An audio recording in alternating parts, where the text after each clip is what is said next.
Patel, and I'll be presenting you guys my project proposal, which is called HokiePass.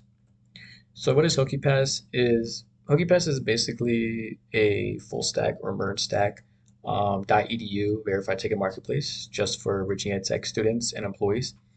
It's designed to be the one trusted place where Hokies can buy and sell tickets to campus events such as sporting events, concerts, club activities, guest lectures, and much more.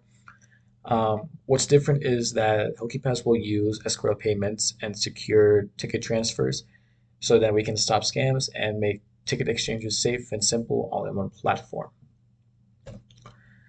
So the current problems is that students, including me, are not too reliable on social media, platforms for selling tickets or buying them.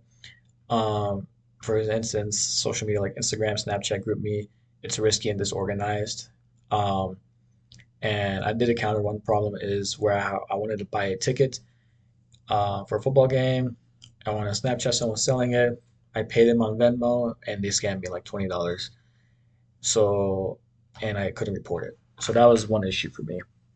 Hokie Sports does sell tickets, don't get me wrong, but they only sell primary tickets. They have no resale option. So there's not even an option for students to resell on Hokie Sports.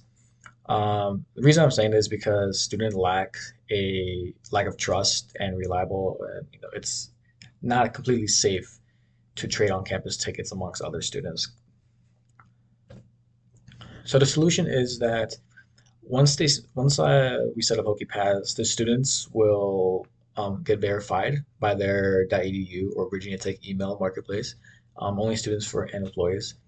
We're also making sure there's escrow payments um, with Stripe to protect buyers and sellers, and there will be an option to pay Apple Pay and Google Pay. So once you enter when you log into Stripe, then you can choose any payment method, and we'll make sure that's secure. Another thing is secure ticket transfers. So there'll be a mask preview of the QR code, and we'll make sure that QR codes are dynamic. Um, Mutual ratings and reputation will be there as well, so you can rate the seller and the buyers to see if they're trustworthy. So the OKRs are the objective and key results is that first, under safety and trust, we want to achieve like over 98% of the transactions without disputes. That means buyers and sellers should feel confident using the platform. We're also planning to launch the mutual rating system by week 6, um, so that everyone can see reviews and prevent duplicate ticket incidents for native tickets. So that's a huge part of our credibility.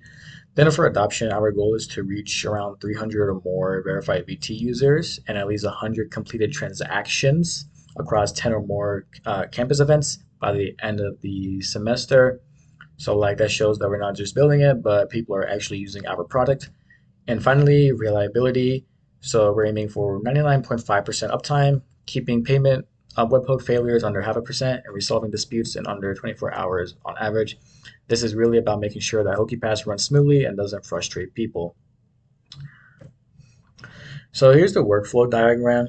So we're going to start with the seller is first, you can see on the bottom, you're going to first create the account, verify your email and phone number, and if you're a seller, you list your tickets, and then you'll transfer it. So you'll get a notification if a buyer wants to buy reserve a ticket. So the notification will come to you, and if you're willing to give away your ticket to the buyer, you transfer the ticket, and you wait for the buyer to make the payment. You get paid, and then the ticket will be transferred and will be received to the buyer. Um, Same thing with the buyer. Similarly, just create an account, verify email and phone, and then if the buyer wants to, if they want to browse the listings, they look for it, they buy and reserve the ticket. Once they reserve the ticket, notification will go to the seller, and then first they will have to make a payment. Seller will get paid, and then they can receive their ticket.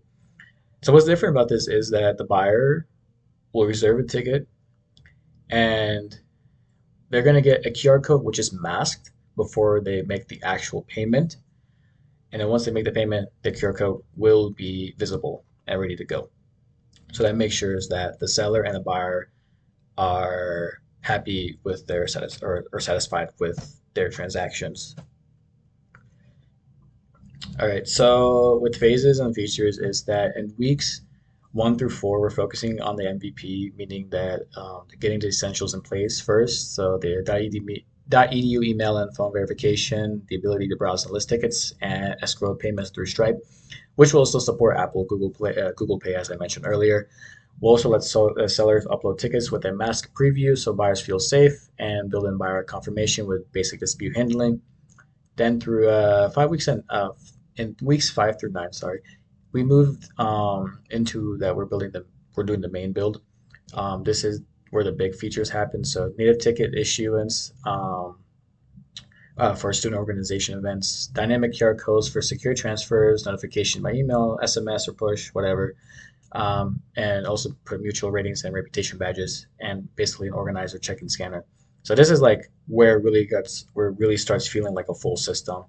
And then the last 2 weeks, 10 through 12, is we have our stretch goals. So these are like smaller, more advanced things. So like auto releasing funds on organizer check-in ping, adding advanced fraud risk scoring, and creating an analytics dashboard for student organizations.